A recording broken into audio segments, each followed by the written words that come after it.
We're not doing an intro for this, guys. We're just starting because we're a little behind. Okay? Nope, not this one. Are we chopped liver?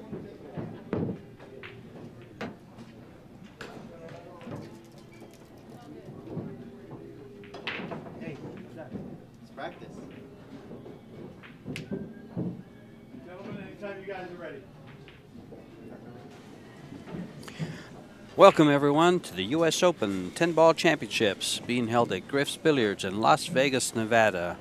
This is day 2 of the championships. We are down to 8 on the winner's side, and we have 8 matches right now for you. Right here we have Tyler Styer and James Aranas leading off in this big match. This is George Teja in the booth with Jeremy Jones. Welcome everyone. Jeremy. Yeah, good morning, George, and all the fans out there. We got one heck of a day 2 after one heck of day 1. We got had a lot of play in day 1, so we're right here in the 4th round here on the losers, and going to have the winners at 2 o'clock. A couple great players, and it seems like we say it every match. A couple guys that are going to be around in pool for a long time, making big noise. That's James Aranas about to break the balls, and a young Tyler Styer. Yeah, 24-year-old Tyler Styer against a 27-year-old James Aranas. James is the 5th seed. 16 players were seeded. This will be a race to 9. It's a double-elimination format, of course, and alternate break. CSI rules, 2 and 3 on the corners. 10-ball does not count on the break. It does count in an early combo to win the game. All ball fouls. And we're off and running here in a great match. We are sponsored by CueSports International, Cyclop Balls, Discount Custom Apparel, Griff's Billiards, JB Cases, Kamui, Predator, and Simonis Cloth. Yeah, well, we have 7 other matches, I believe, going on the outer tables. We'll keep you informed with those scores. And Tyler Styer looks like he's in a rollout position. Maybe not. It's real close.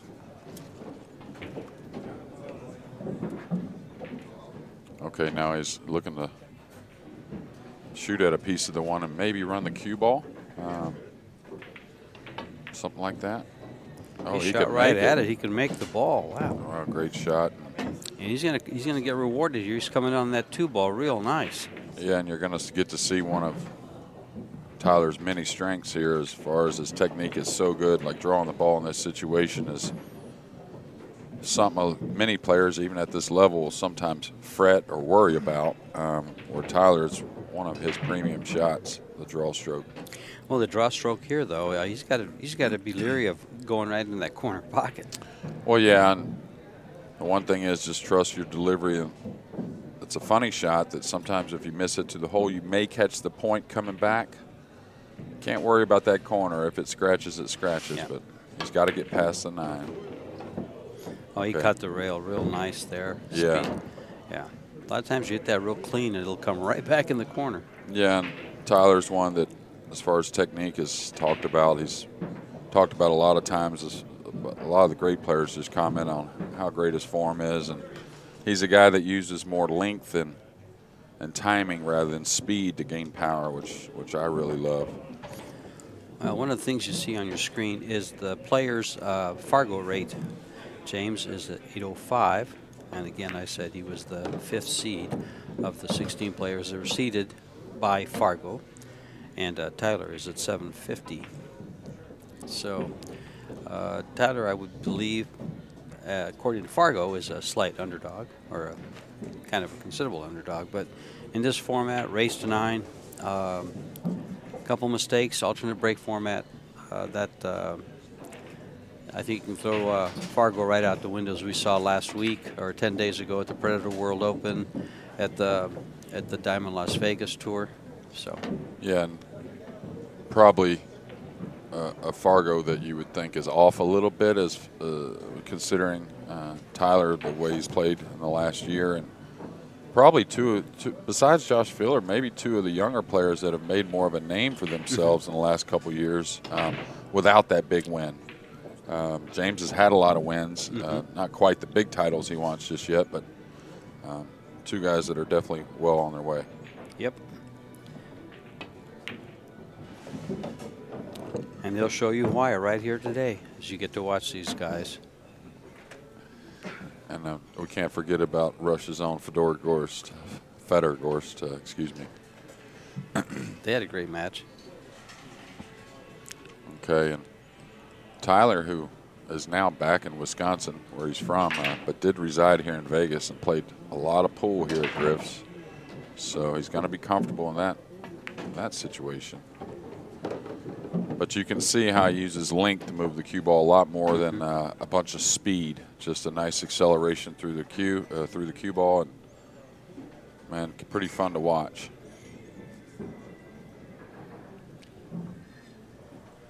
Looks like he's playing with one of our sponsors, Predator Revos.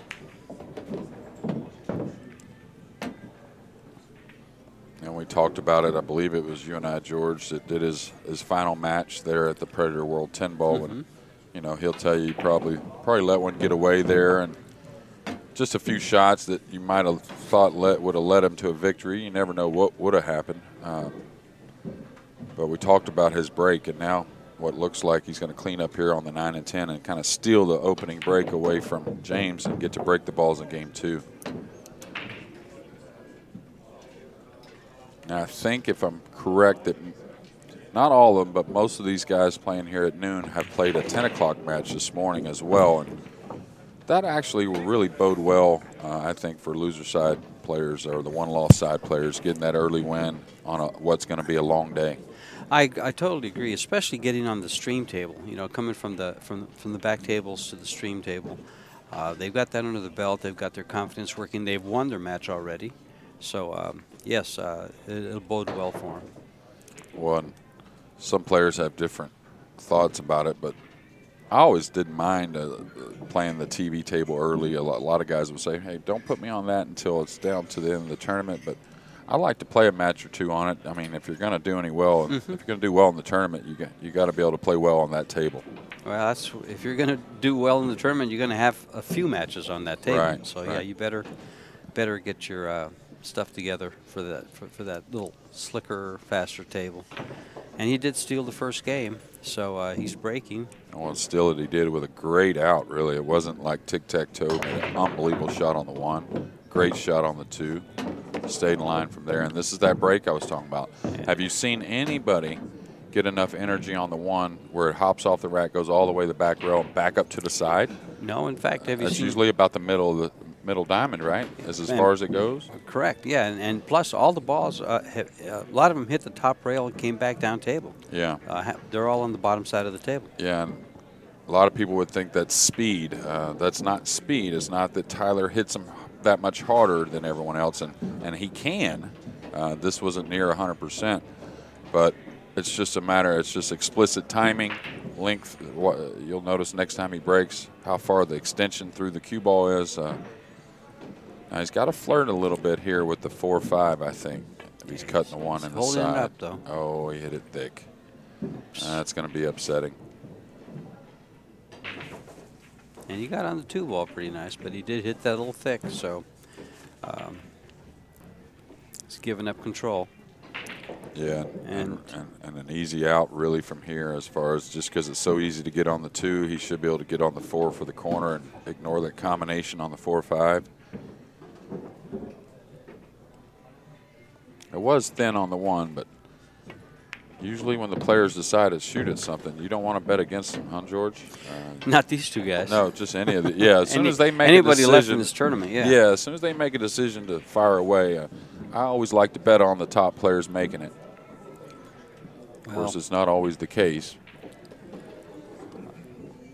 I believe I mentioned that 16 players were seeded. 23 of the 36 players in contention for this 10-ball title are rated by Fargo over 800. So that's a strong field anywhere you go. I mean, we had the World 10-ball 10 days ago. Hello, how often does that happen? Well, you don't see it very often, and I'm not sure I've ever seen James miss cue. Well, we just saw, and he plays with the Southwest, so we can't blame the cue. He just kind of must have stood up with it and just it got away from him. Well, yeah, go ahead, George. I was going to say, he looks like he's going to do some tip work to his cue. Well, I think the 4 passes the 5, so no reason to look at a combination here. I don't think, anyways. Well, maybe it doesn't pass the 5. Maybe he's got to play a little subtle carom shot on the 5 and just knock the 4 open near the 9 or to where it passes the 9. Yeah, that's what he's going to play. And that's actually easier position than coming up for the 4 past the 9.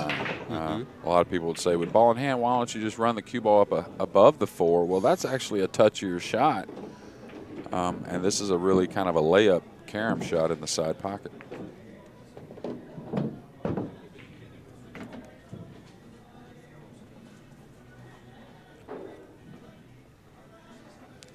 Now, we had a big skid in last night's to end last night's match with Skyler, and we talked about that. Did you ask him about that? No, okay. no. We talked about it, yeah. No, I'm you know, nothing to really bring up too much about it.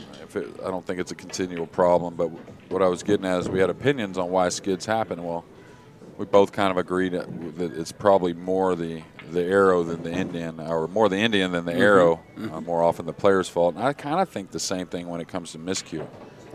I really usually think it's some type of mistake on the delivery. I think it's usually you kind of just come up, or you stand up, or you move. I'm sure if you watch it in slow mo, watch him in slow mo, there's some movement prior to delivering the cue. Yeah. That's not the same. But see, I always find the players get a little quick. The elbow breaks down a little early. The cue kind of flattens out, and we all know how did you used to jump the ball before you knew how to play pool? You would scoop it. And the only way to scoop the ball is to really level the cue out and stay low. And stay low. Yeah. But Tyler was able to capitalize on that mistake, and it was a huge one, and take the second game and hold his break. So he's already got James down 1 break. But as we've seen with this alternate break format, it doesn't take long for that to even out in the middle of the match. Usually someone will take a little lead, but then as things go with pool, just like the rolls even out, so do the breaks. Yeah, you would think, and we talk about it all the time, even though it's alternate break format, and now at 2-0, you can't expect it to go 1-1, 2-2, and all that. Sometimes, more often than not, it's going to be a 3-1 lead or a 4-1 lead, even though it's a race to 8. Oh, what an awful kiss on the cue ball here. So to start out, High Noon hasn't treated James Aranas too well. He broke the balls great there. Got an awful kiss on the cue ball. Well, it's like in the Westerns. I wonder if the sun's in his face. Well, it's one thing about James, you can't see him in your camera, or on the telly, but we can see him. He's matured quickly in a short period of time, and probably one of the reasons, besides that great talent, why he's done so well here in the last couple of years. But his demeanor, he's going to shake it off and just wait for his opportunity. You mentioned something about going back and forth with games, punching it out. I just grabbed my notes from yesterday, and there was only one match where we actually went game after game after game, and that was the final match last night between Sky Woodward and Marco Tucher. But we had runs of 4. Billy had against Alex had runs of 4, and then I believe in the other match there was a 7 game run there. That's with right. Kobayashi and Ruslan. And then Darren Appleton had a run to 6. So, but normally these games do go back and forth, and they're able to make it up. And those were a couple of matches where you could see the Fargo was a little bit off, meaning there was some separation between the two players as far as their Fargo ratings. So we kind of expected maybe some runs there. But when you get 2 evenly matched guys, they go back and forth. 5-6 games seems hard, but 2 and 3. Yeah, you're going to have some of that. That's just how it is. Yeah. Sure, you're going to have guys hold their breaks. That's how we have great comebacks happening. Can't have that really with just 1 game deficits. And he's gotten a little funny here, so he's going to pay attention to how he wants to play this, because he knows if he comes above to the right side of the 7 to cut the 5, now he's got to go back and forth. And it's a little funnier position play, so he could stay to the left side of the 7 and cut the 5 and draw over to the rail and back over. So it kind of depends. Doesn't want to fall too flat here, though, especially near the rail, and this is a problem here. This is a funny one. I'm surprised he wasn't more aggressive with the cue ball. Yeah. Meaning, if you're going to go that route, you want to get tidy towards the 5. Even if you're thin on the 5, if you're 2 feet from it, it's not that much of a problem. Well, I'm surprised he didn't go to the inside and go to the left of the 7. And shoot the 5 and draw over. Shoot the 5 and draw over, sure. Because he could draw to the back side of the 6 as well. Say he got a little more full on it and didn't like it. So now he's got to kind of dead roll his ball in. But this is where technique and practice really pays off. It's use that corner of the pocket. I mean, it's a new cloth, so this is a little tight. This is a little nervy, you might say. Yeah, not as nervy as the last, though. So this is the type of shot that really Tyler, under pressure, again, his technique really kind of helps him through everything, meaning there shouldn't be many worries. Stay full with the stroke. Pocket becomes really nice and big. See, it's just a nice slide. Yep. Well done. And that's so, try not to talk about it too much, but it's so good that people don't realize when your technique is so good and your timing's so good, it really opens the pocket. So you have a lot more room for error. Okay, that one's not going to check probably exactly how he wanted, but he's okay. I thought he would stay more in the center above the 8 with the angle he had on the 7. Looks like he's coming back for the 10 instead of going to the head rail. Yeah, he's just going to float over.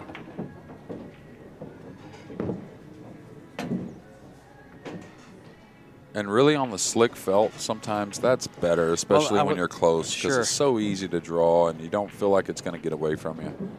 And if you follow that ball, you do have to keep in mind the side pocket on the side, because you're going to come over for it. And when you go to the rail applying English with the slick cloth, you're not 100% on how it's going to go, especially when you have to add a little speed like that one was. So. Well, he's maneuvered both of his breaks well. Capitalized on a mistake by James to take one of them, and now leads 3-0. Yeah, James and breaking the balls. Thoroughly punished for that miscue on the 2. Not only cost him one on his side and gave another to Tyler, but then a break and run. No, he got kissed in on the break. James did. He got kissed in right afterwards. Yeah. Yeah, so it's been a dry break and one heck of an out by Tyler to open this match. Then a miscue made it 2-0, and then a scratch on the break by James. So really James has shot one ball in this match, the one ball, getting on the 2, and that's about it. This is a 9-foot diamond table, and of course it is Simonis cloth, and those are the Cyclop Hyperion balls. Notice the cue ball has 2 dots on it and 4 little rectangles. It actually plays real nice. Have you hit balls with that yet? Yeah, that's my favorite Cyclops cue ball. That's for sure. Plays really nice. And the only place I played with it is here at Griff's. It's the only place I've seen it. Yeah. But it plays nice. Now the one got a real nice kick into position because the cue ball got pinned to the back rail, but man, you can see the 2. I think the 3 passes the 9, so another prime opportunity. He's going to have to produce a little bit from the 4 to the 5 with the 9 being there, but he's sure got a nice starter. A nice couple of them. So you would say at this point his key shot would be the 5? Yeah, the 5. Getting on the 5, but really to get there, it's really the 2 to the 3. You can see the 7s there. So it makes it a little funny drawing over into position for the 3. Now the one thing he can do is he can go forward off the 2 for the 3 in the side. That may help things, or at least give him options. You really want to stick to the corners here if you can, though. He may have gotten a little straight here. He is. It looks like he may be able to to slide down if he chooses to. Yeah, I think he could slide over, and this is the important shot, just so he gets good on the 4 to get to the 5. Yeah, he's going to play this. Oh, he did great. Yeah. He did really well there, and now he's going to have to make a big decision from the 4 to the 5. Do I try to get short side here? He would like to get nice and straight on the 4, where he could just pull the cue ball straight back for a short side position on the 5 ball. And this is where he has to decide how he wants to shoot that 4 to 5. Yeah. Like you just mentioned, just bring it straight back to the Yeah, rail. to get heavy on the 4, I think, just like there. And he did. He got perfect. And that's what I mean as far as like taking advantage of things he does well. A lot of guys would look for the angle, even if they're following their ball, rather than take a little more distance and have to draw the cue ball all the way back. But Tyler, it's really one of his many strengths.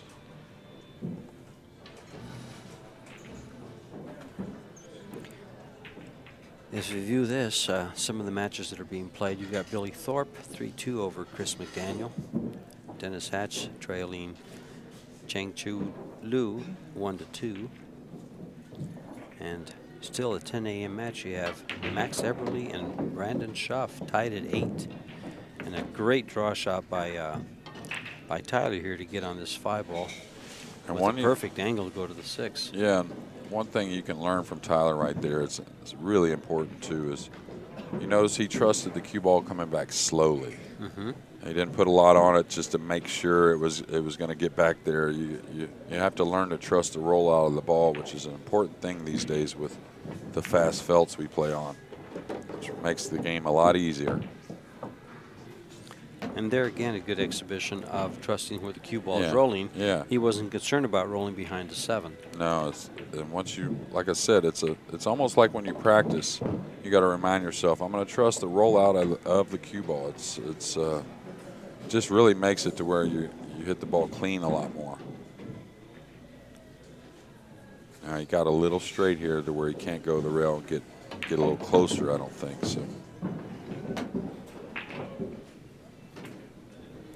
Well, now we talk about games not being able to be swapped all the times, and there's going to be 2-3 game leads. But now at 4-0 and James breaking it, it's a pretty much getting to where James has got to get on the board here.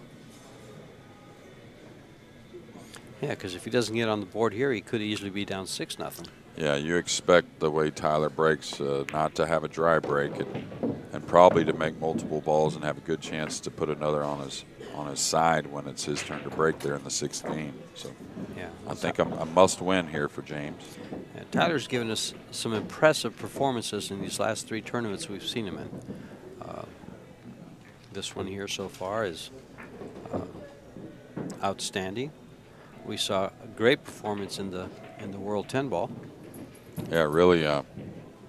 At one point was an odds-on favorite to be a semifinalist there in his quarterfinal match. Just a couple things went wrong, and I believe the Japanese champion took full advantage and advanced to the Masato Kiribayashi. I forgot his last name. Yeah, it's something Bayashi, but like Kiribayashi. All right, perfect speed there. Cue ball dead center of the table. He's going to get a shot, but does the 3 pass? And it doesn't. So it's not saying he won't be able to go offensive on a 3-7 combo, but a lot of work. But a nice starter on the 1. Well, back to what we discussed, getting that cue ball back to where it is now. If he get there, he's got a nice 3-7 combo. He worked well with it from there. And I think it's a 3-7 combo that you're probably going to try and get a double kiss on the cue ball, meaning after the 3 hits the 7, you might, to try and contain the 3, you may try and play to where the 3 comes back into the cue ball. It's close. It may go forward across into the 10. But the thing is, he got straight. So the thing about this, I'd rather be able to cut the 3 a hair and move the cue ball a little bit. Now to move the cue ball, he's got to do nothing but draw it, and he's got to hit it with speed. So the 3, he probably needs a bump off the 10, a friendly bump off the 10 after the combo goes down. Okay, so we'll see. Oh, how'd that work out? I think okay, but does the 4 pass the 5 in the corner? Because he's got a lot of angle here. It looks like it does, and he's looking at it now. I don't know. That first camera angle that we saw a second ago tells me it's tight. It is tight, but looks like he's got a pocket. Well, I'll tell you, it would have been a little unfortunate, but it was kind of nice that the 3 didn't contact the 10 coming across. Oh, okay. It looked like he caught it full at first. He's going to need some help here. I'm surprised he didn't kill the cue ball. I think he tried to run up and play the short 4 side. to the short side for the corner pocket. Yeah. That's what it appeared to. So that tells us that 4 by the 5 was awfully tight. If not, maybe not. Because he looked at it, and he tried to come back up towards it. Can he cut this, really? Looks like it. Okay. He's going to leave a kick. No. He's going to leave a, well, no, he Good did speed. real well. He did real well with the speed of the cue ball, the speed of the 4 ball. At first it looked like the 4 ball skidded, but no, it went just the way it was planned, and he was playing that all the way. I'll tell you, he's got a long rail kick here that's like a medium speed, and he's got a lot of good things that can happen. Going to be kicking long rail with a little bit of right English by the 8. Man, it doesn't look like natural's very good here. It looks like he has to aim a little bit further left than natural and add a little bit of right English to avoid the 8. But he's got a lot of good things that can happen because the cue ball should be coming down here near the 9 and 10. So you're not going to blast this, but you're not going to baby it. Just right in the middle. Just like that. Yeah. Oh. And just what the doctor ordered for James Aranas.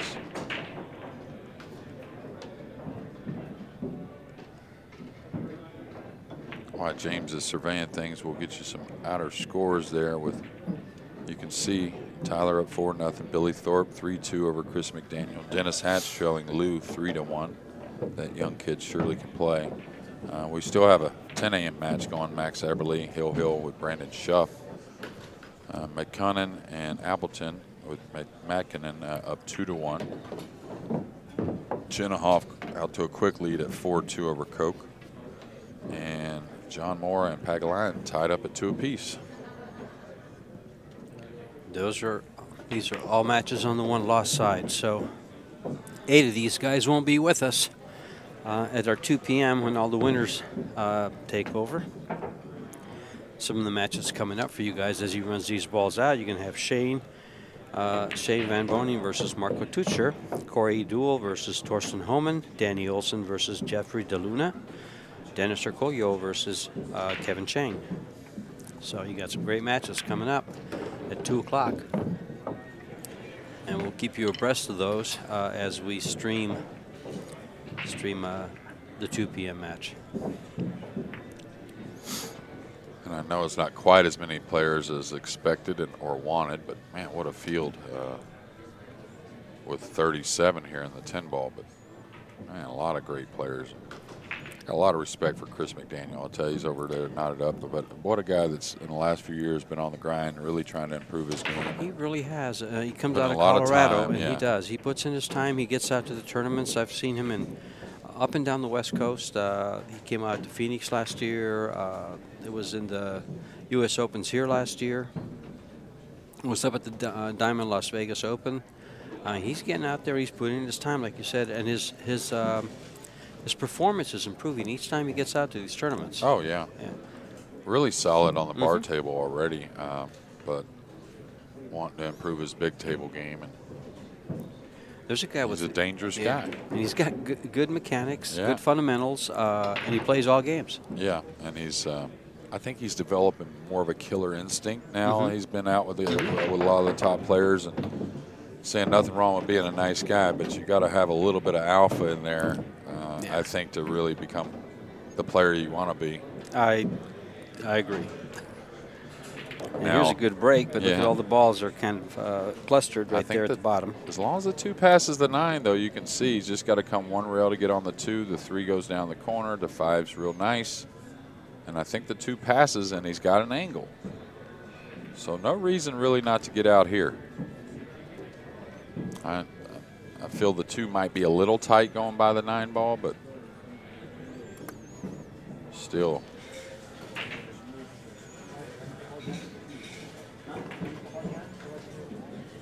Little arm brace there. Not sure if he's waiting. James got up like he's gonna get a referee, and that's just to. We are playing all ball fouls, but I know Tyler. If he fouled, he would definitely give up the cue ball. But nothing wrong with being sure. Mm-hmm. And this is a big shot in this match, because if he gains a position on this 2, even though I think it's a little tight going by the 9, it does go. If he gains position here. Oh, he went for the side. Okay, that tells you how tight. Yeah, tight or yes. And really a nice effort. Made it look easy. Well, if he can't stop it there for the 3, he can always play the 3-5 combo, right? And the 3 goes by the 9 in that corner, too, if he wants to go by it. He goes by it. Yeah, go by the 3 with the cue ball a little bit. But I think, again, like you said, the 3-5 combo really offers the 3 to fall down by that corner pocket. If he had gotten straight on the 2, which I don't think he can hold it for the 3. I think I go past it here. Go past it, sure. Yeah, just go roll past. Yeah, he's liking the corner pockets instead of playing something to the side. I think it's a good move. And I think it's really natural. He doesn't even have to go to the rail. I think he has a choice to go to the rail and back up, but I think he can just go maybe 12, 15 inches past the 3 and be just fine. And one good thing that with that fundamental and that technique, he can really pinch the cue ball, meaning if he has a little angle, he can almost hit the ball dead straight and cut it and still hold the ball real well, you know, with that long stroke. Well, when he started to do that stroke, it looked like that's what he was going to try to do, but he kind of just went by it. He gave it just a little extra to get by it. It looked like that's what he was going to attempt. But like if he had fallen on a hair more angle on this 3, he doesn't have to shove the ball to the rail.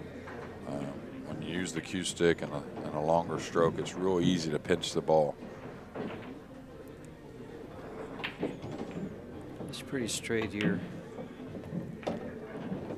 And he's very straight here. He's liking this. This 5-ball run is looking like connect the dots.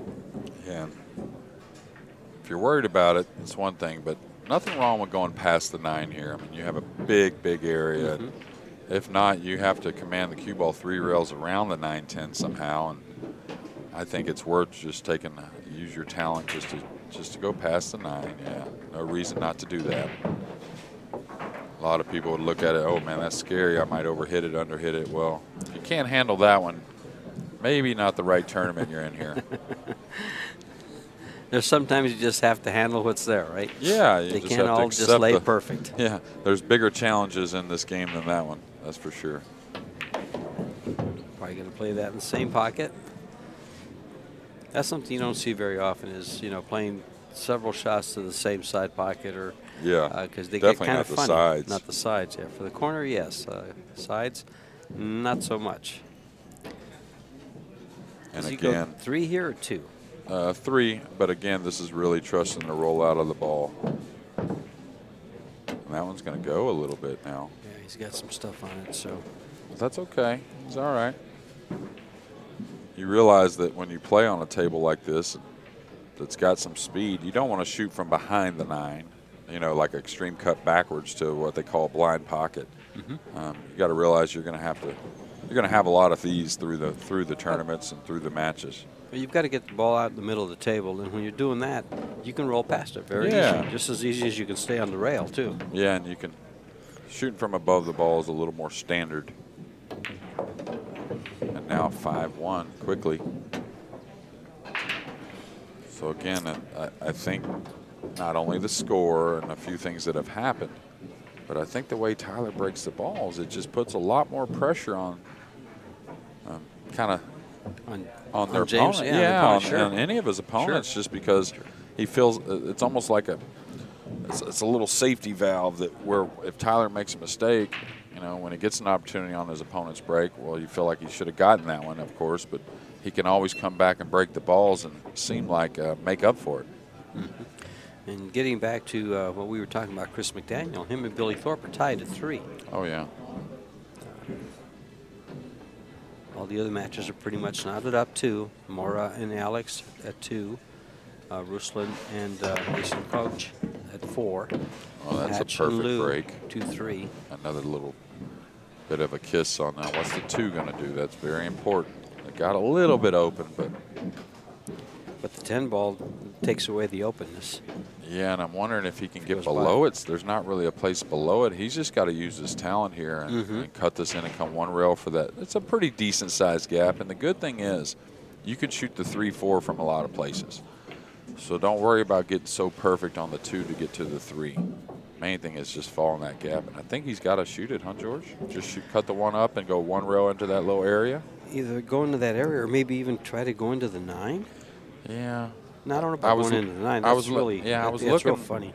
If he goes below, there's not really many Nothing. pockets. Yeah, No. so I think it's just a 1 rail over. And he hit it He's great. hitting great. I mean, Yeah. this is speed's perfect here. And I'm not. Can he draw into the 8?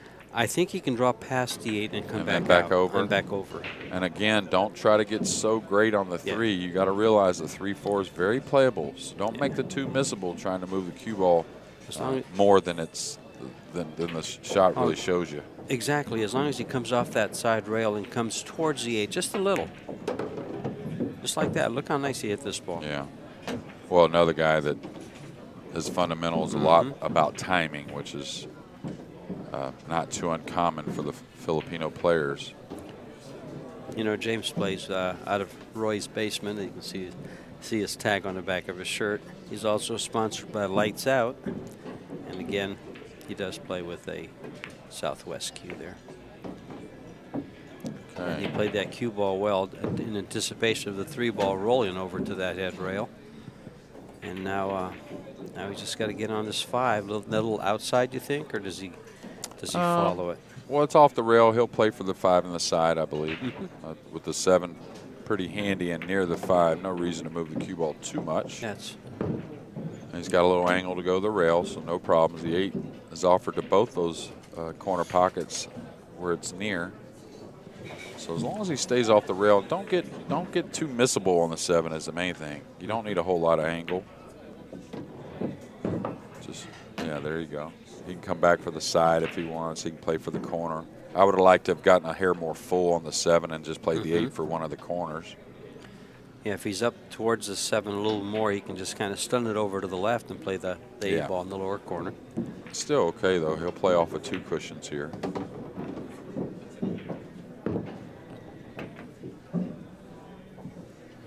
So James, after an early miscue, which you can call a mistake for sure, and then some unfortunate things as far as getting kissed in on the break, doing what he needs to do to stay in this match. But again, he's got to wait probably for some type of big error from Tyler. He's got to be able to get a couple of his service breaks. Well, that's what I mean. Yeah, steal him away somehow. The way Tyler breaks, it seems like it's going to require some type of mistake for James to get those back. It does, because so far he's broken the balls wide open. He's had a shot on the 1 ball, and he's had a great start. Yeah, he's made some good outs, solid outs already. He's had 1 mistake, Tyler has, but really has played solid. The opening out on the 1 to the 2, the 2 to the 3, and that was a great run.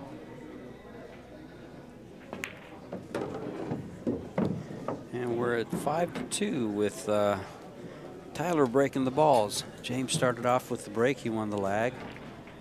Here we go into this.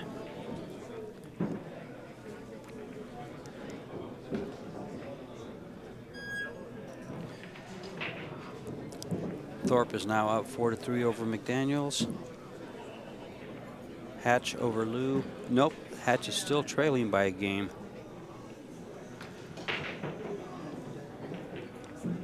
And it looks like Eddie Geronimo and Junlung Chang are about to get started.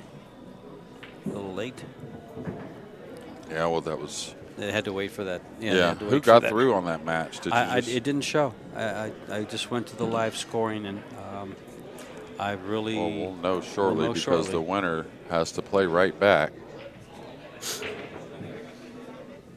So, of course, we talked about the timing, but watch the extension through the cue ball with the cue stick, all the way pretty much to the side pocket. Yep. Real close to it. Real close to it, all the way down. And watch how much he gets on the one ball. His one ball goes all the way up and all the way back now. Oh, is a 6? Is that a 6-10 that's wired later on once the 3's gone? Once the 3's gone, maybe. Maybe aimed a little low. Yeah. Might throw, but he can't hit it on the right side to throw it. The 9 ball's in the way. Yeah. I wouldn't mind breaking here if I'm him. It's not the worst thing, meaning shooting the 1 and look where he's at on the 2 to try and open the balls and take a little bit of a chance. You have to hit the top part of the 6 and then slide up. I don't know. I might just go into him firm on the bottom because the 3's down here. If I hit the top of the 6, it's got to be pretty controlled.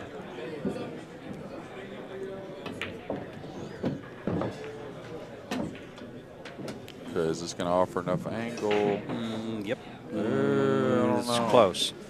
Thing about it is when you break on a full angle like this, the cue ball doesn't have much energy, meaning that's when it's a lot easier to get stuck to one of those balls you're breaking. And when it first started coming by, I said, "Yep, oh no!" They kept rolling. It kind of opened a little bit. Yeah. Now he's looking at the 6-9, and that's another thing I would look at. Looks a little high, and the 10 looks a little low.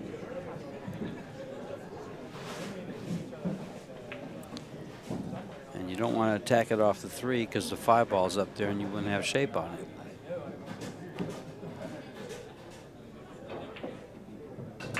Yeah, just not too. Yeah, you can see the 10 now. The 10 zone. Oh no! Yeah. It may throw that much, but like you said, the 9's in the way too much to get at it to throw that much.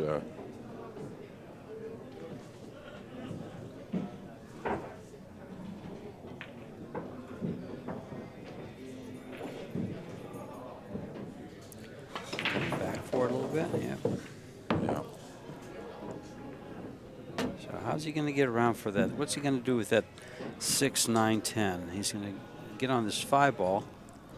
I don't believe he'll go after it here. Or might he and just slide past it? No, I don't think so. I mean, coming up into the bottom is super dangerous. Now, if the 8 and the 6 or 8 and the 7 weren't there, that's makes it a little bit of a different story. But with the 8 and the 7 being there, it's pretty hard to think you're going to come away real clean. I wouldn't have minded getting to where I could bank the 5 around. I'm wondering where he's going to draw to here. He must feel like the 6-9 is playable. Excuse me. He's looking at it. Yeah, he's got to figure this out before he shoots the 5.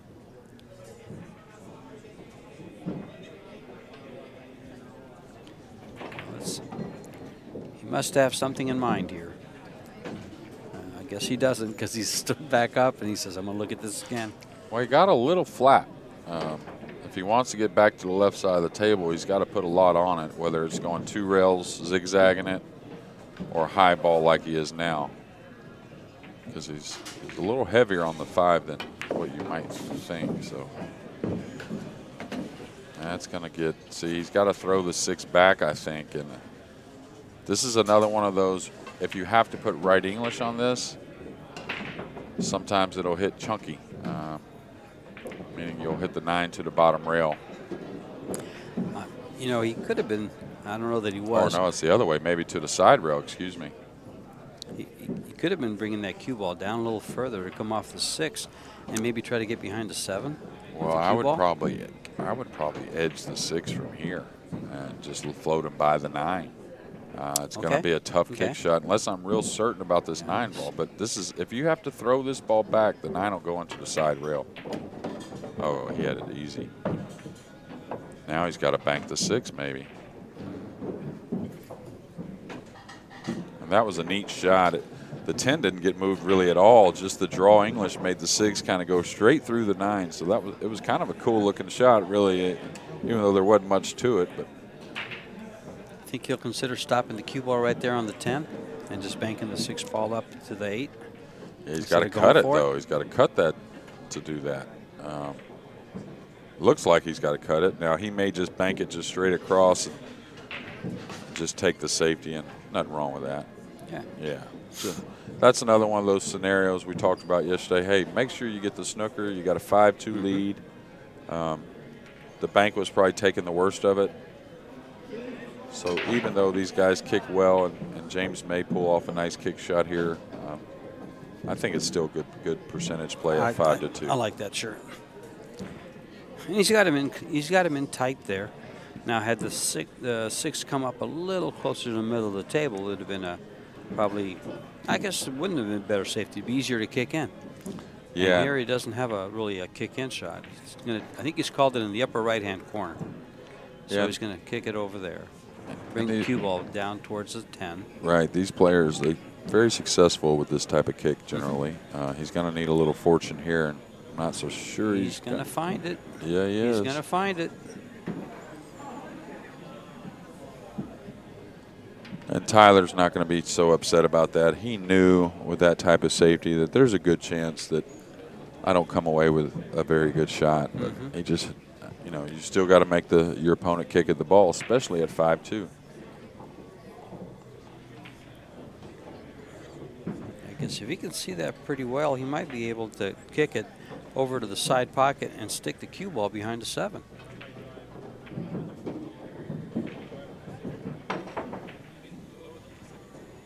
Well, I can see now that Max Eberle did go on to win that match, Hill.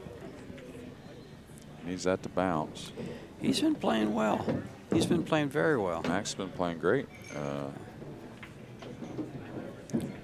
Seen it now for several months. Well, here's a big opening for James Aranas. Yeah, and an opportunity to get one of those service breaks back.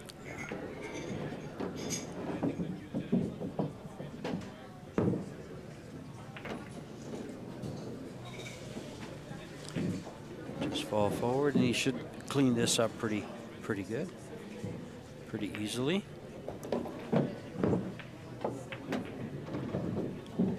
Our TV table's got some life to it, George. It did. I thought he was going to come straight across, and he went up past it and pretty much got straight in.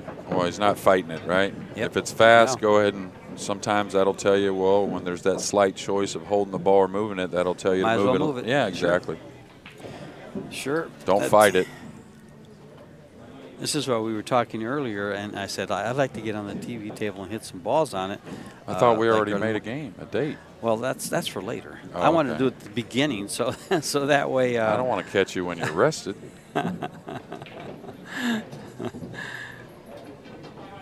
Let me guys know. are on a timeout, and we'll take one too. We'll be right back.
And we're back.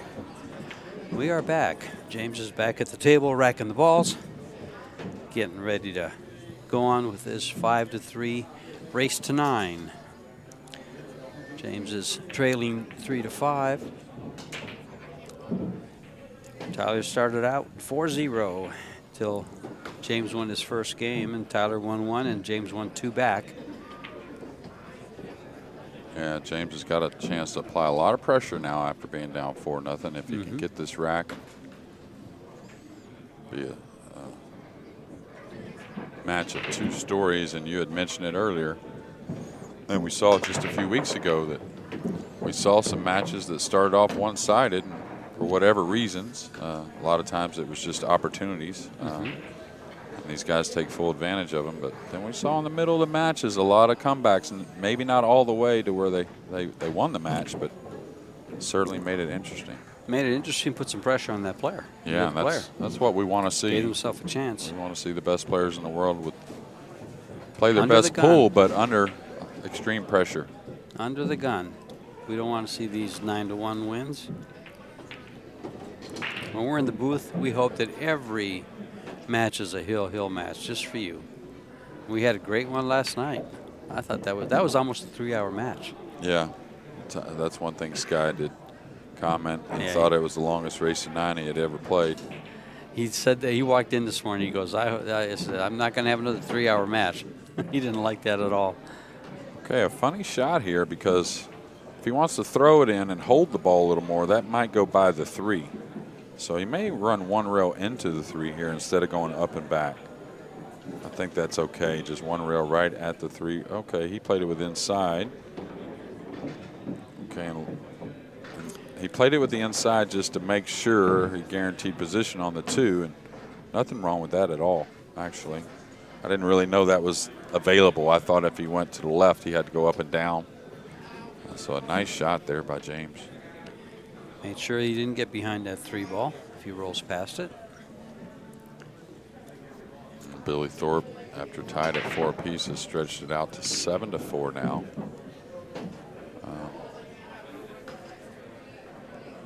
Geronimo and Chang just starting their match, with Chang leading 1-0.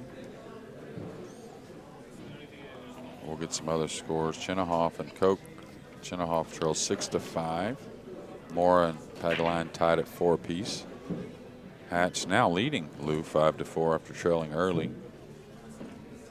Woodward and Eberly about to get started.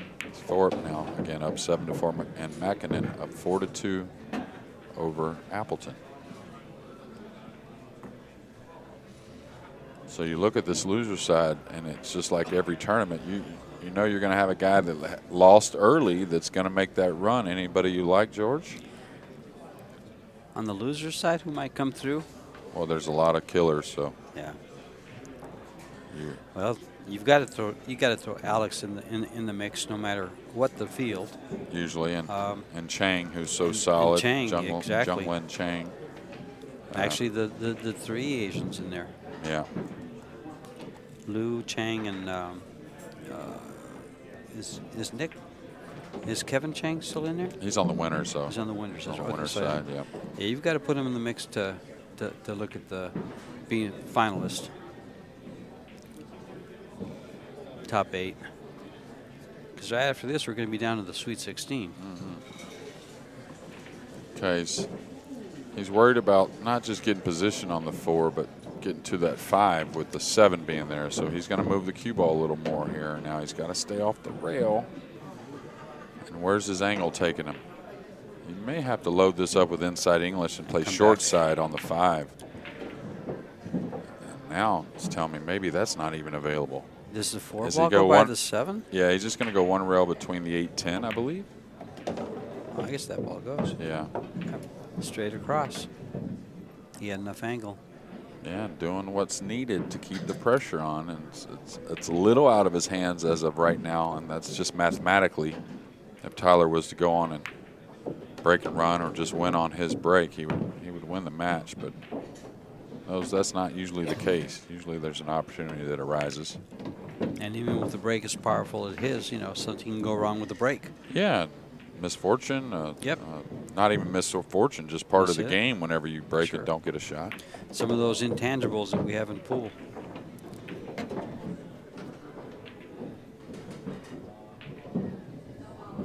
come up and bite you sometimes. Yeah. James able to close that out.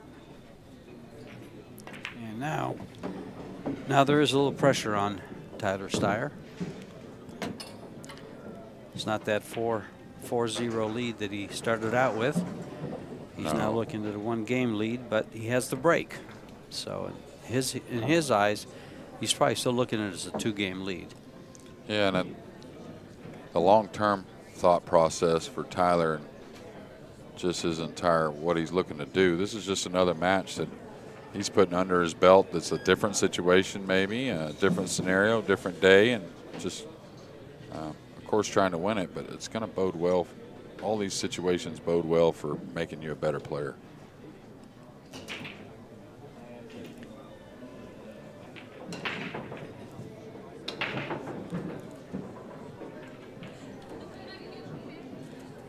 Be interesting to keep count. Like, how many times have these guys played already, and how many times are they going to play each other the next 15, 20 years? You know, it's funny, but I believe I haven't downloaded it yet. Fargo app has that in their app now. Fargo Rate has that in their app, where you can pick out a player like this, like Tyler, for instance, and an opponent, and it'll show you how many times they've played and the results of each matchup.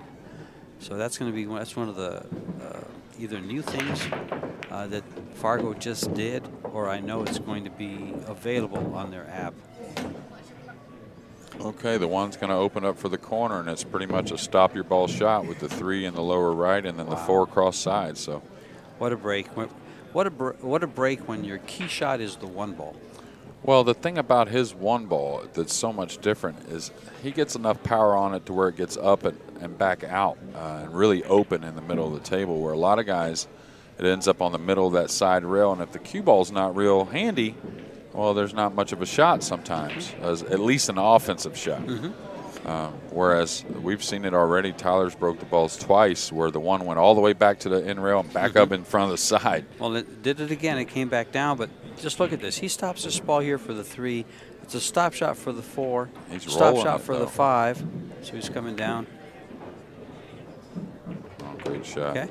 Great shot. And they just offered a better way for him to look at the shot. Nothing wrong with that. Now he'll have to stun this to the rail and pass the side just a hair.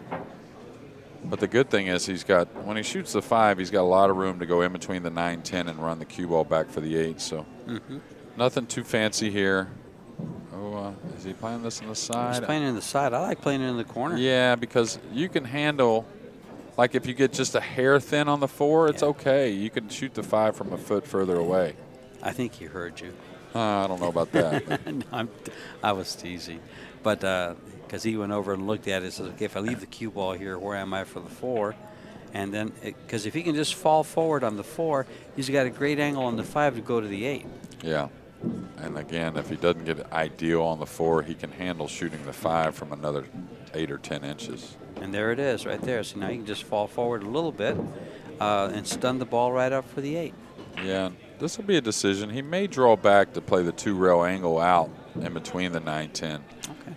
It just depends on if he can go forward, though, and be comfortable on the good side of the 5, that's what he'll do. And that looks like what the case is. That's perfect. Perfect.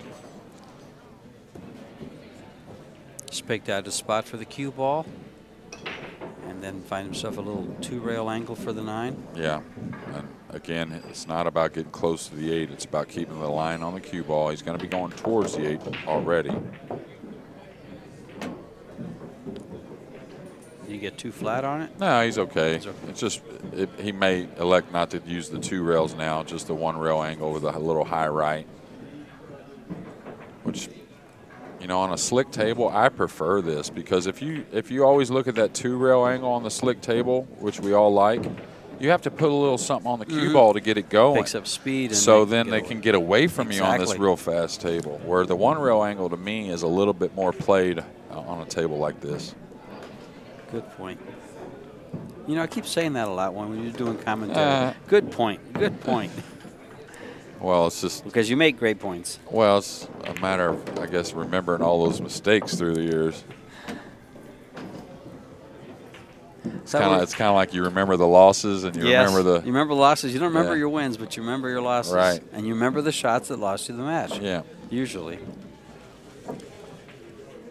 Remember the big shots that lost you the match. A lot of times those matches are lost with little shots in between that cost you games in the middle of the match, but you focus on the last 2 or 3 games that you lost. And he does take advantage of his break, puts it in the win column, gets him another one, and leads 6-4. James trying to make sure he doesn't expand that anymore, give him any more opportunities. Billy Thorpe over Chris McDaniel 7-5 at this time. And Billy is shooting to get on the hill. And Dennis Hatch is over Cheng Che Lu.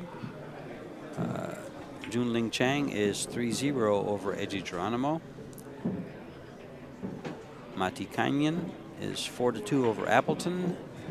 Chinahoff over Koch 7-6. And Mora leads Pagulayan by 1 game, 5-4. Well, 2 close friends and 2 fellow countrymen. Yeah. James is going to change. Sometimes those templates, they can get a little worn. So something that he's not liking about the one they had there to play the first 9-10 games of this match. Were they just handed a new one? He definitely changed. Okay. I know John Lehman, our tournament director and head referee, was waiting for some new racks to come in. They should have been here last night.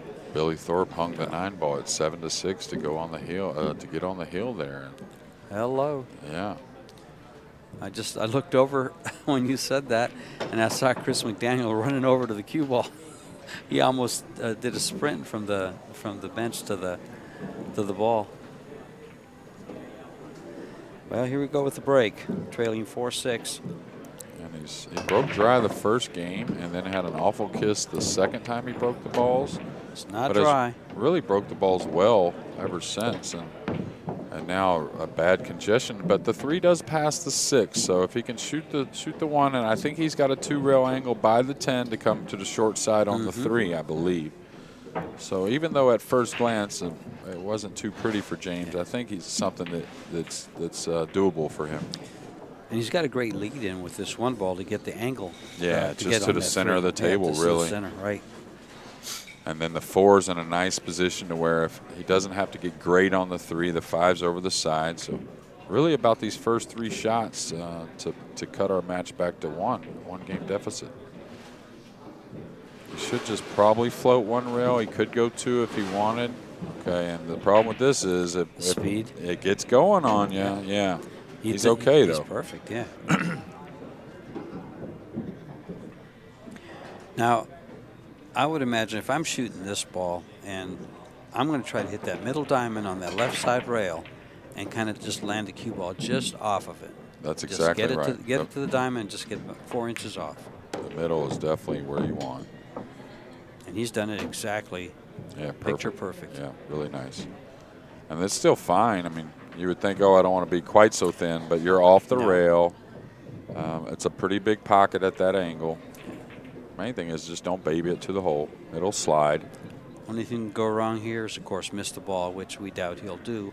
And the only other thing that might be bad is he gets behind the 10. Yeah. Because he's going to be going by the 10. Although he might choose to come over towards the 4. I don't think so. But he's got a choice here, though. Down. On speed, at least. Yeah, he played above the 10. I like that myself. It's the more guarantee. You let your stroke out a little bit. Now, the one thing he's got to pay attention is he wants to play naturally from the 5 to the 6 if he can. He'd rather not have to go 3 rails around the 10. Not saying it's a huge problem. Is this hard to hold? No. Especially on this table? No? I think he'll float it in with outside. If you look at the table from the booth here, you see the 4's up from the rail bit. So I think he can float this in. Now, the one thing is don't sacrifice the 4, meaning if you need to go 3 rails from the 5 to the 6, that's okay. Just make sure you're not missing the 4 trying to hold position on something that's tough. Okay, now the one you don't want to get is real heavy going the wrong way. He's a little heavy. He's got just a little angle, though, but he's going to have to go around. Yeah, the problem with this is you hate to flirt with getting behind the 8. So you may have to shoot the 6 from a little thin position and go up and down on that. So that's perfect, actually. Oh, that's a nice shot. Great speed there. Could have come up just a hair more, but he's going to work with what he has.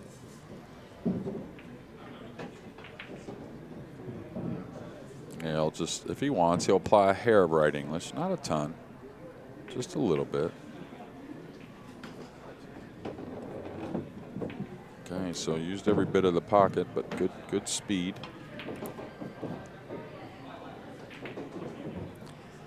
Well, the important thing is it looks like he's held his break. Gotta have good speed here, though. This is fairly thin. That's why you saw him use Back 2 and rails. forth, yeah. And again, don't fight it, right? I like going 2 rails Yeah, on don't it instead of fight having it. to come down to it, because you overrun it and you find yourself on the bottom rail. Yeah. Now you either have to bank to 10 or Or make play one of that. them little funny cutbacks. Exactly, exactly. Much rather have more of a cut from above the ball and off the rail than something near the rail, and just see a lot more misses in those positions when a little cut back. And you see it a lot now because with the template, usually the money ball stays around the spot. Heck, with the template, half the time the money ball doesn't move. Yeah. It just stays right there around like you just described. And in fact, you've noted that when it does, the money ball does move, it's not a very good break. It's Right, not, yeah. Or the results usually the aren't, results are, aren't what the players what you want. And we're here again all day at this noon match, and then 2, 4, and 6. 2 o'clock will bring you the winter side matches. There's 4 matches that'll be played.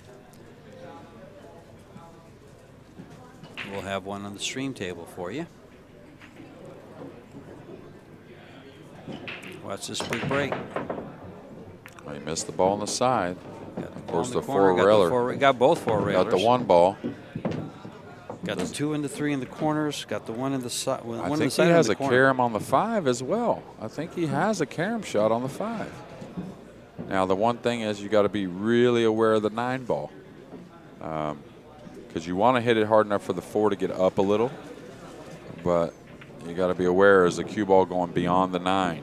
Or is it going into the 9? It looks like it goes into the 9 coming okay, off well, the 5. Into the 9's pretty sweet. If it's going beyond the 9 now, it becomes a very touchy shot. He's looking at it like he's not sure about the carom. I think he's got to play the carom, but man, it looks like to me he's cutting the 5 and maybe the cue ball is going past the 9. He's going to play it. He's called it. Now, the one thing is you can go ahead and play it a little more speed and let the 4 bounce a little more. That could help you. Okay, got past the 9, but he played with a hair more speed, so the 4 got up more. The 4 only comes up a few inches. You can see he's probably in a funny spot. Yeah, sure. He's okay, though. He can cut this in, and I think he can get to the side rail if he wants even. Just with a little high inside. May have to draw it. I don't know if he'll risk that, but he has those angles down a lot more than I would in the booth. That's for darn sure. So well, if he has to it's draw up high. If he has to draw it, it's okay. It's just a matter he's got to contain the speed on the cue ball to hold for the 6. Definitely going offensive, though.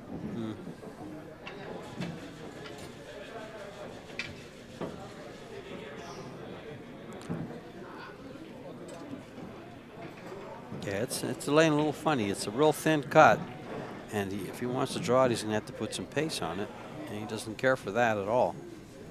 Yeah. Yeah, see, and he's looking at that, and that could slide. I think that's dangerous. Yeah, More I look at it, that could slide. I think that's dangerous. And the 4 is away from the pocket to where it's a little harder to cheat the pocket. If it was a good 3 inches closer, you feel like, oh, I can overcut it to the left side a little easier and get that cue ball to the side rail. But I like him drawing. I know he may have to shoot the 6 from more distance, but that's okay. At least give yourself that chance. Oh, that's 2 in the side that he's caught thick. A 5 ball, or no, excuse me, a 1 ball earlier. I remember that. And then Yeah, I now a remember 4 that ball. shot. Just a real thin cut, what appeared to be, but that ball was high. It was high in the pocket. It was the upper part of the pocket. He had about half a pocket, really. Right, and I know the cue ball was alarming to him where it was going, but I mean, you gotta make sure you make the ball, though. I mean, I think it's one he's supposed to make at a high percentage. Well, James is able to close these out, which he should. Tyler's going to remember that shot.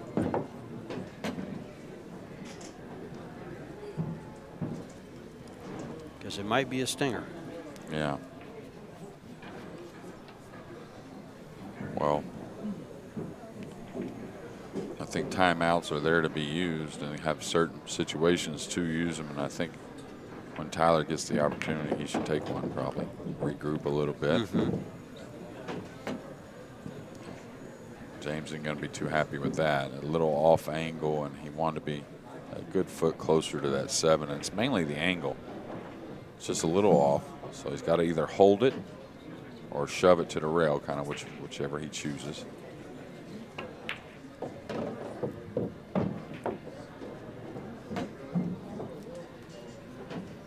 And from here, it's pretty straightforward.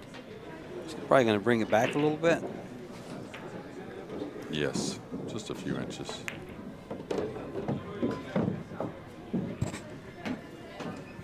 Line up for this 10 ball, and we'll be all tied at 6. Yeah, race to 3 here with Aranas breaking. Well, Tyler Styer, after leading 4-0, finds himself in a heated battle, tied at 6. And now we have a race to 3, as Jeremy just noted. Got beat 6 out of 8 here. A couple of, well, that one big miss, that glaring miss by that on that 4 ball, but he was in a tough place. It was just laid a little funny. He respected the shot, you know, looked at it different ways, and it just got away from him.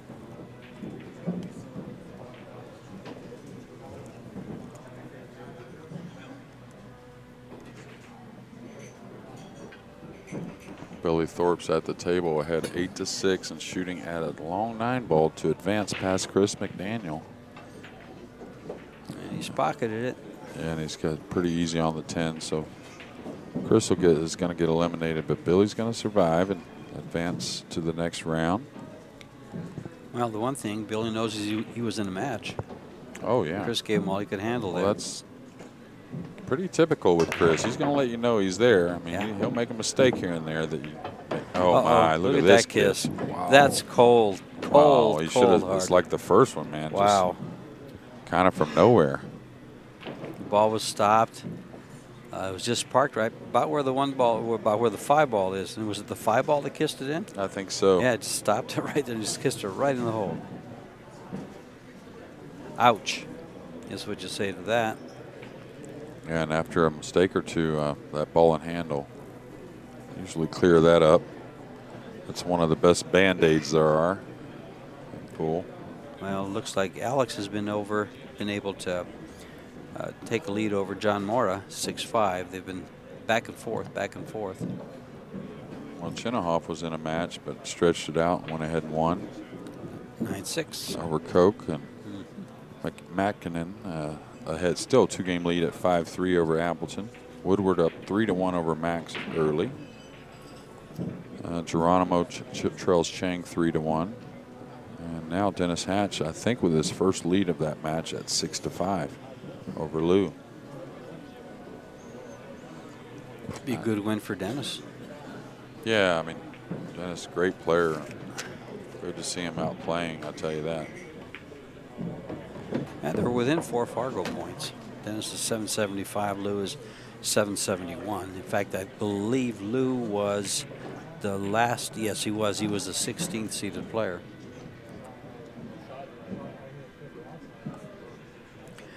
So to be seated in this tournament, your Fargo had to be 771 or better. Gives you an idea of the field.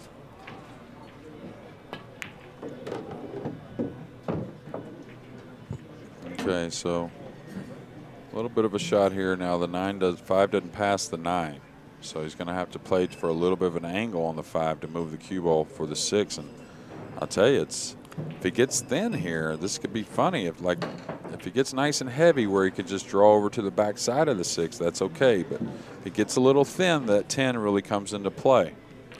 I actually like him going over to the rail and playing the 5-ball in the lower left-hand corner.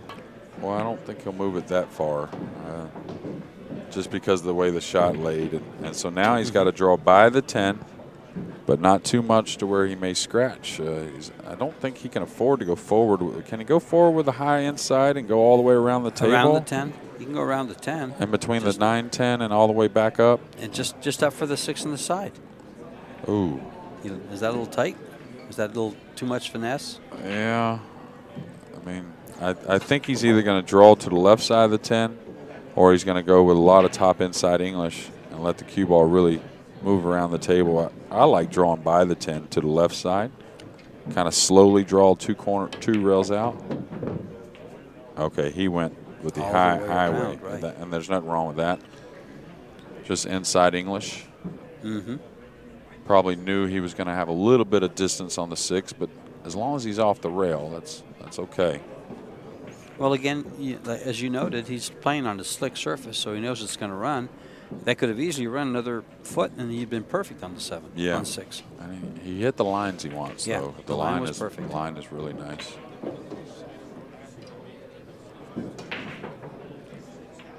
And Skylar Woodward now leads Max Eberly 4-1. And again, that fundamental really opens that pocket up on that type of shot for Tyler. It's here, is he going to pinch it? Just hold for the 8. The 9's over the hole. Doesn't really have to do much. And he's got a choice. He can either go up and down for it. He likes to move his ball around, though, especially. Well, he doesn't mind it. He doesn't mind it, yeah.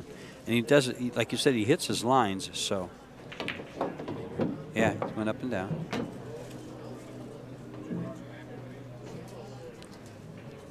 Again, just pocketing the ball here.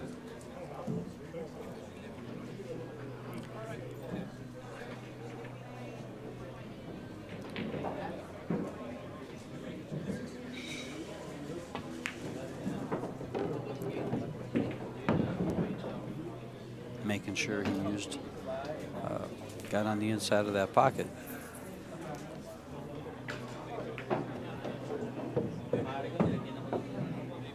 It's a big game for Styer. Yeah, now to break off at 7-6 as well. He can steal this game from James. He can steal it back.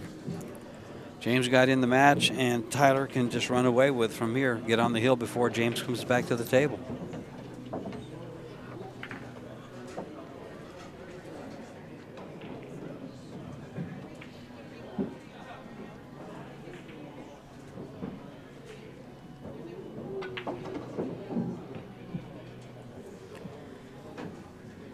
Dennis still leading Lou 6-5. Geronimo and Chang. Geronimo's down 3-2. Madigan 6-4 over Appleton. Mora trailing Pagalayan by a game at 6-5. Thorpe has defeated Chris McDaniels 9-6.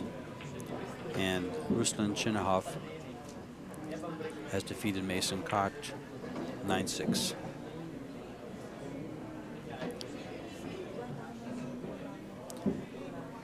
By 2 o'clock, we'll be down to the Sweet 16. 8 on the winner's side, 8 on the one-loss side.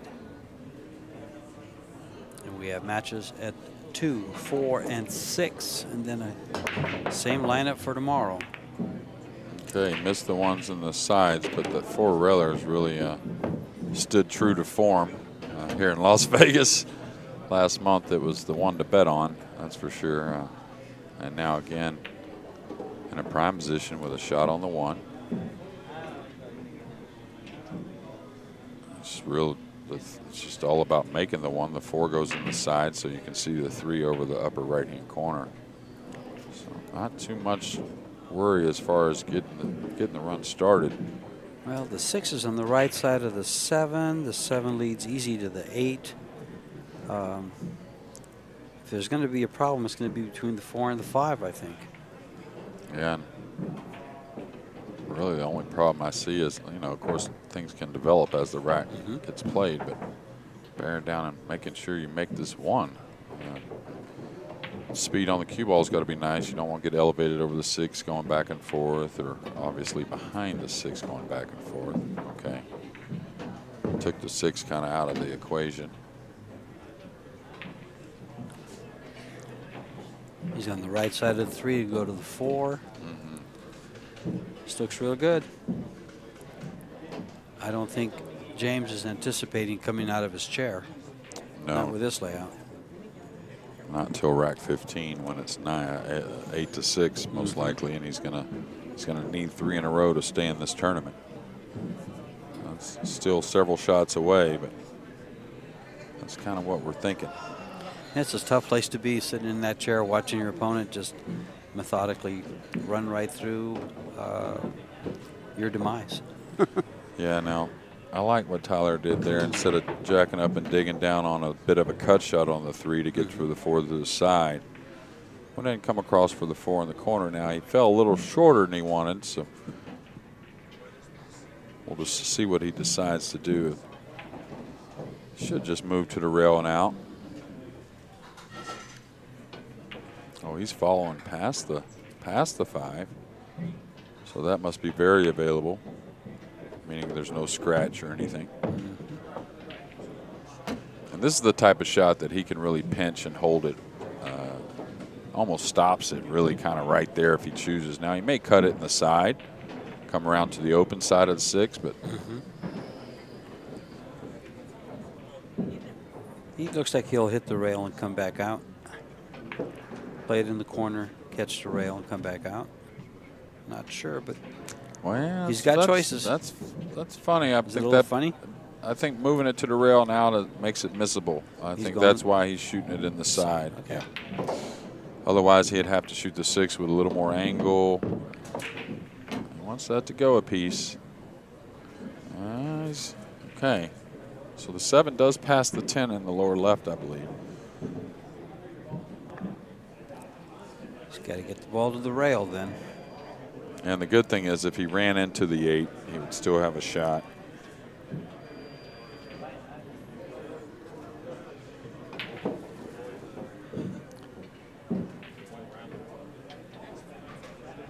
Key shot right here. Got to get on this 7. Got perfect. Really nice. Used every bit of the pocket to help the cue ball movement, meaning the line of the cue ball. I like just coming 1 row at the 8 for the 8 in the upper corner. Could move it a bit more if he wanted. Come to above the 8. Nothing wrong with that. Let's see this angle from the other side. He might.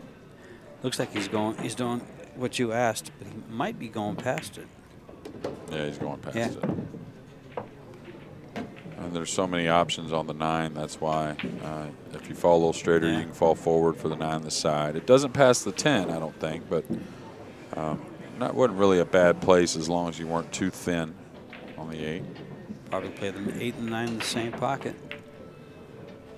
Oh, my. Oh, hello. Big opportunity there. That's another one to think about. You didn't expect there. No.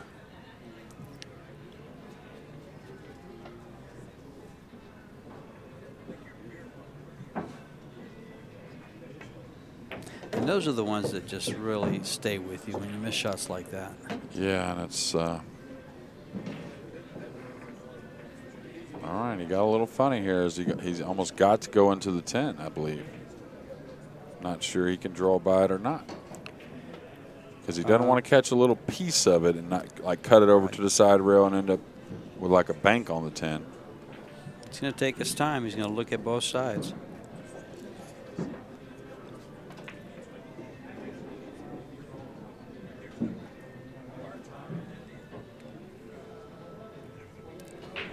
Yeah, I keep thinking he might want to draw past it. Yeah, I don't think he play can the follow corner, by but I it. think he wants to just run into it. I don't think he has a choice. I think drawing it, he's going to catch a piece of it. Following, he's definitely catching it.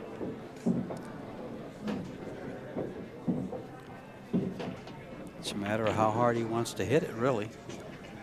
Yeah. He risks making it on the same shot, which of course it would spot, and he keeps shooting, but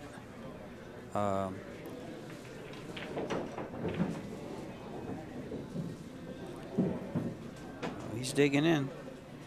He's digging it, so he's trying to avoid it, I think. No, he just went ahead and bumped And it. that's what I was talking about, having to end up with a bank. You don't want to catch a piece of it where it gets cut over to that side rail, and you don't really have, I mean, it's a bank he's supposed to make if he wants to shoot at it, and it's one he will shoot at, I'm sure. But again, it's not like shooting it straight in. What did you say about?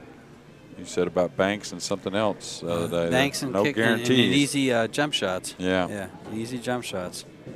Yeah, there's a corner up in the right hand side there that. Oh, you hit it too thick. Oh my, there you go. Yeah. So. And see, there's the corner up there too. Yeah. You and I both know that playing one pocket, you look out for that bank. Look out for that corner when you bank that shot. Okay. Tyler hasn't taken much time here. He's going to have to. He called the long rail bank. Now he's going to survey. That was instincts.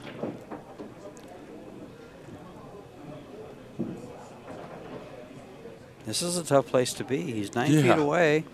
Can't quite kick the behind shot it. is as hard as, in fact, the safety's probably harder than the shot. Well, if it was up a hair, he could kick behind it pretty easily and get it to the opposite back top rail and kind of hold the cue ball. But it's pretty tight to that back rail, and it's kind of hard to get behind it. Hit the left side with a real thin cut. Yeah, I like him banking at it. I mean, even if he's got to elevate just a touch and take a real good stab at this. How's his bank game? Wow. Like everything else, pretty darn good. Pretty solid banker. Pretty solid, you know, okay. most great 9-ball players are. It's a lot about straight shooting and even more so about stroke. He's using a touch of inside. So. Just a nice medium. He won't hit it 100 miles an hour, I don't think. Well, he may get a little roll here. I don't know where the 10's going to end up or not. It's going to come up. It's going to come up. Okay, for a cut shot. Cut shot. If it stays on the rail, he's fairly happy with it. Yeah, very. If he was to get back to the table in any form here, he would be happy, but ecstatic. He's not. Okay, so 7-7 after a 4-0 lead. And what could have easily been Hill. He had that run out and he missed the initial 8 ball that he missed. And actually, after missing the 8, he still came back to the table for a shot at the win. So he's got to, you know, when I get opportunities like that, I'm kind of grateful for him. But by the same token, you're always thinking, or people are always thinking, why couldn't I had a shot instead of that tough what he left me? You got an opportunity to come to the table when you didn't. You shouldn't have. That's right. Woodward now up 5-3 over Eberly. Billy Thorpe, of course, has advanced. Dennis Hatch with a 7-6 lead over Lou. Chang 4-2 over Geronimo. Matkinen 6-4, just keeping that 2-game lead on Darren the entire match, it seems like. And now Alex Pagulaina has stretched it out to 7-5 over John Mora. And now from kind of nowhere, James becomes a subtle favorite, you would think, in this race to 2, essentially, with the first break. He's had some unfortunate kisses, really has broke the ball as well. And he did have a dry break in his opening smash of the balls, but okay, and just as you talk about it, the dry break, Jeremy, it happens up comes again. another one, right? But fortunately for James, he doesn't have a clear-cut shot on the 1. Yeah, not one that you figure he's going to be able to make, but still an opportunity to get the first advantage, you might say, of some sort. Control. Yeah.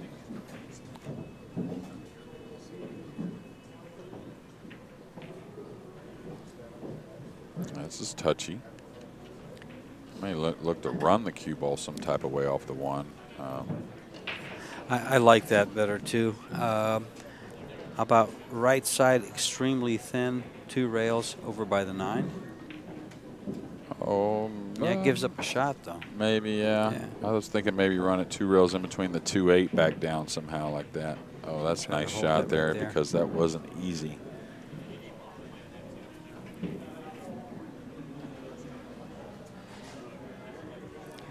Now, Sam, I think you did the right thing in just keeping the cue ball there and not trying to put it up against the 5. Oh, yeah. Because that could have easily gotten away, and he did the real smart thing, what it looked like. Yeah, he could have fouled the cue ball trying to do that as well, trying to go forward. James knows if he can get a good solid hit here somehow, he's got a lot of good things that can happen with 10 balls on the table. Just percentages go up and up and up as far as not leaving a run out possibility.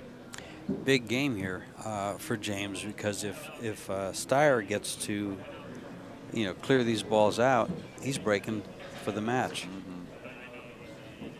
And at least James will come back up to the table again and break Hill if he can close this game out and Styer gets away from him on the next game. Well, he's looking at just the 1 rail kick, trying to knock it in that corner. So this will have some speed on it. It won't be Mach 5 or anything, but it's going to have it's going to be hit. Trying to create a little bit of luck just in case he doesn't make it. It's on a good line.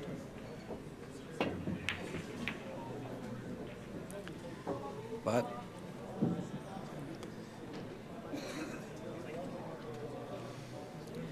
this is just what the doctor ordered for Tyler. Well, he's had some opportunities. He made a nice out in the last game just to get to the 8 and fumble. So we'll see if he can shore that up. And don't see him not being able to get through this rack. The balls are pretty open. Those first 3 or 4 are pretty doable. That's what really clears the table and opens the table up even more to finish the run. It looks like Alec extended his lead over John Mora 8-5.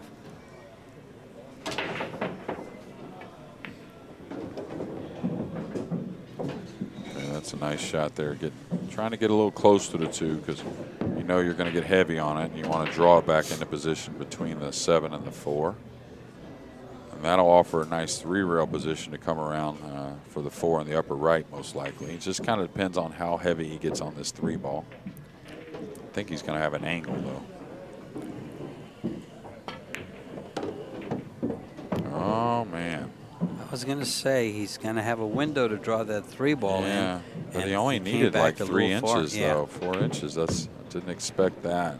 I mean, it was a possibility, of course, but just not very likely. Well, the adrenaline is flowing out there. It is. That pure draw stroke may have gotten the best of him there. Well, he's got to try to kick this in long rail, I believe. I mean, he could kick 3 rails underneath, and maybe the 5's just too much in the way to spin into that 3. But if he hits this, though, he's got a lot of good things that can happen. No reason not to call it, though, right, George? He called it in the side. In the side? Mm-hmm. Oh, side doesn't look possible, though. Yeah, he's 3 rail kicking. Looks like it might. The only 2 rail possible kicking corner is to cut up. I would call that corner where he's standing. He might kick 3 rails and cut it all the way down. It doesn't look possible to get behind the 3 enough to make it in the side. That's why I was wondering about the call on the side. Looks like he's banking it there. Oh, maybe rails. 2 rails. Yeah, 2 rails yeah, that might work. Yeah. Oh, missed the entire ball. Big opportunity. So again, he's going to have to regroup because at assuming 8-7, and that's a long ways from here. But if James gets to 8. Tyler's going to have to regroup and break the balls there in game number 16 and try and tie this match. So do you like calling, because earlier you spoke about maybe you wants to take a timeout after a mistake like that. Can he call a timeout if James clears these balls? Absolutely. Okay. Yeah. It'll be his turn at the table. That's right. He's coming to break, so yeah, he'll be able to call it. Would that be a come back fresh from the bathroom? Well, to break the balls? You know, he had a couple build up a little while ago when I commented about a good time for a timeout. You know, it's not necessarily after one mistake that you think to yourself, oh, I need a timeout, I just made a mistake. It's just a matter of kind of like the way things were changing in the match. Right, I remember that. Yeah, exactly. So that's more of the time I look for the timeout, like, hey, let me break some momentum. I mean, that's what timeouts are there for. There's a part of the gamesmanship that you're supposed to use them at times. And that's precisely why I asked the question, because now he's made a couple of mistakes. He's had two great opportunities to put this match away, or pretty much put it where he's breaking for the match with a multiple good lead, breaks. multiple breaks. And so would this be a good time to readdress that and sit there and say, slap yourself in the face and say, okay, guy. Of course. Let's breathe and come back fresh. Yeah, absolutely. It's almost like saying you're not giving up either, meaning when you take that time out, you're doing it for a reason to come out here and tie the match. It's a little bit motivation maybe. Now, this is a funny one. I may have set up to where I could draw into the 9 because if you draw here, you may get over the 9 like he just looked, or you may get thin on the 8 to where you got to go back and forth. So I may have set up to have a little more angle on this 7 to where I just let my stroke out and go into the 9, bump the 9 away a foot or so, and you really have no problems. And he may do that anyways. Yeah, I think he will. I think he's going to come right. Oh my Lord. Wow. Well, this is something. Wow. Well, he just let off of it. Yeah. I don't think he was trying to go into the 8. He just let off the stroke, trying to play it kind of perfectly, you might say. And you got to be careful here. It's all ball fouls. And he'll just lay underneath this a hair to pinch the cue ball back. And this is where, as far as that timeout is, this is where I may for sure take it. Get out right here, go regroup to try and end this match on my final break.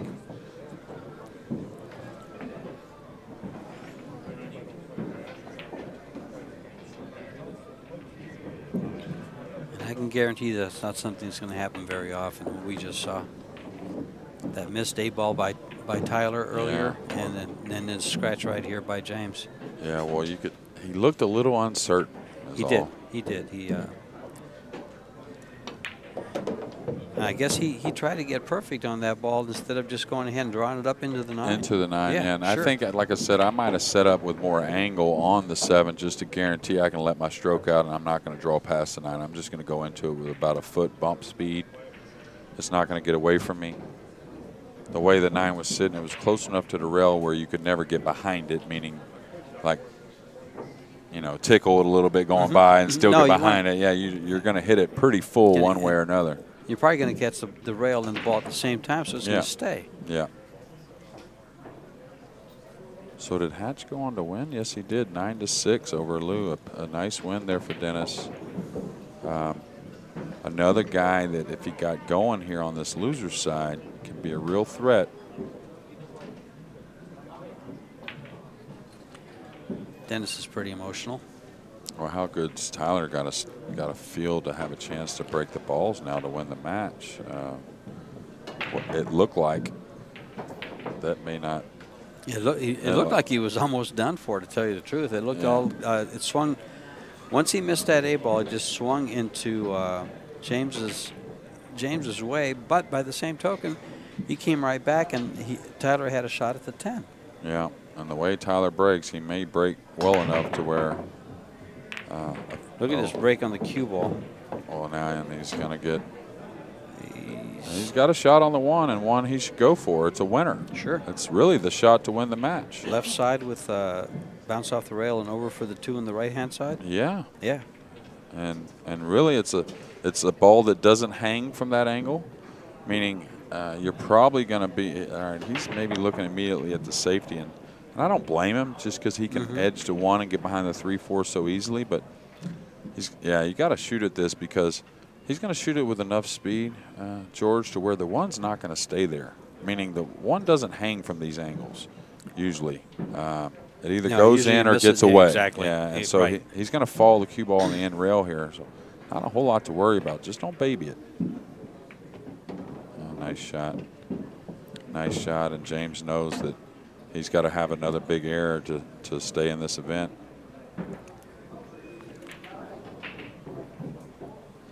They both have to be thinking about that 8-ball that Tyler hung, though, because he had a run out similar to this, where it's going to take a big error, and then he made it. I don't want to harp on that, but it was huge.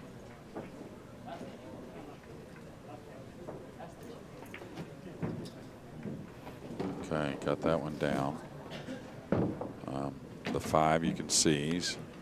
Just lay the cue ball on the rail up there, play it in the Yeah, corner, and yeah. then get to the 6. Don't take a chance on doing anything crazy. Yeah, just stay above the 4. An angle either way is fine. You can go around the 7. Okay, looks like he's getting a little flat to where he's got to draw into that position, which is not ideal. And not saying it's a worry. He's even close enough to it. He may be able to punch around this 7 ball right here. But normally when the pressure's on, you want natural angles. Still shouldn't be a problem. All these pros will tell you no matter what would happen from a situation like this, they're supposed to be able to handle it. Even though it's not ideal, it's something that shouldn't be a problem.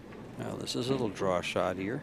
I might go past it. Remember earlier he went past it? I remember that, but it's not laying quite the same. No, and I'm not sure it's even offered. Yeah. It may not even be offered. A side pocket may be in the way.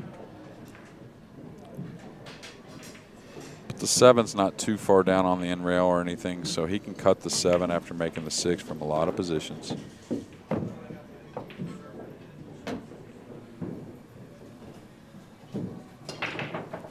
This plays nice to the, just over to the right there.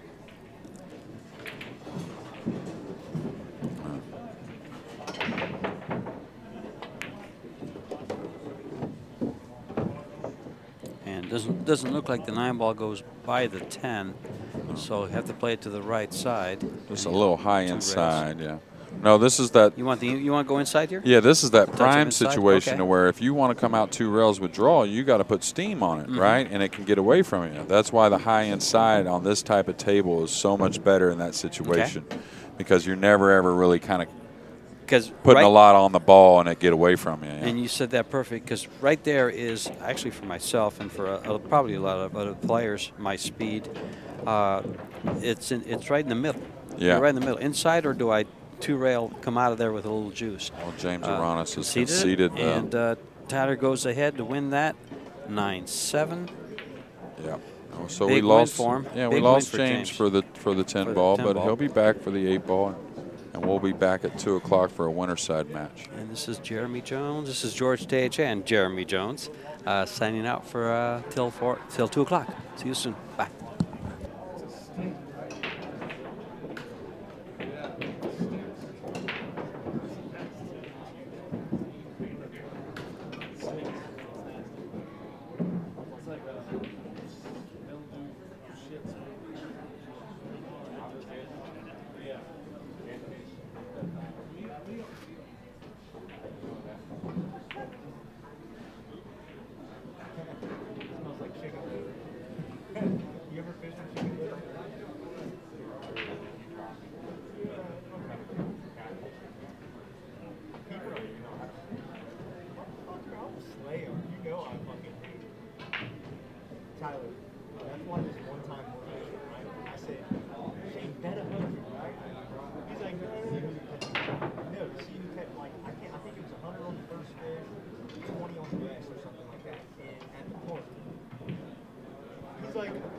As soon as I said that, he didn't even say bet yet, but I thought he was going to tell me. When I do, my fucking pole bends over and touches the water. I have a fish on the show. He's like, no, bet. Oh, yeah. Oh, fucking smart. It's crazy because this fucking thing's on people. People call you and say, oh, I got the how the fuck do you know that? You want me to rack it for you, Bo? Did you get the brake cue from somewhere? You want a trusty long stick here? Oh my god. We need to start learning turkey. They got the AC point at the table. It's making it all sticky. It's called Taiwan. George used to play sticky stuff, right? does he? Or give one of the triangles.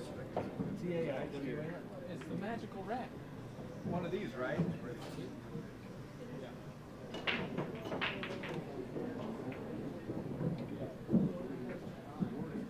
Yes, sir. This thing's magical. Very magical. Yeah. Or no, that's the Stuck his 10 inches that's the on wrong his one. That's the right one.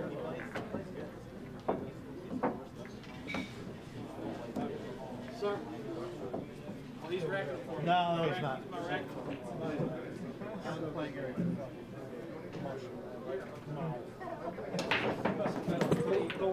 Stay out of the playing area. He must have bet on Thor's. Full side bet on decent. I don't care. Now let me rack him. Sorry, you rack him. Hey, you need to get out of the playing area. All right. This is Baker.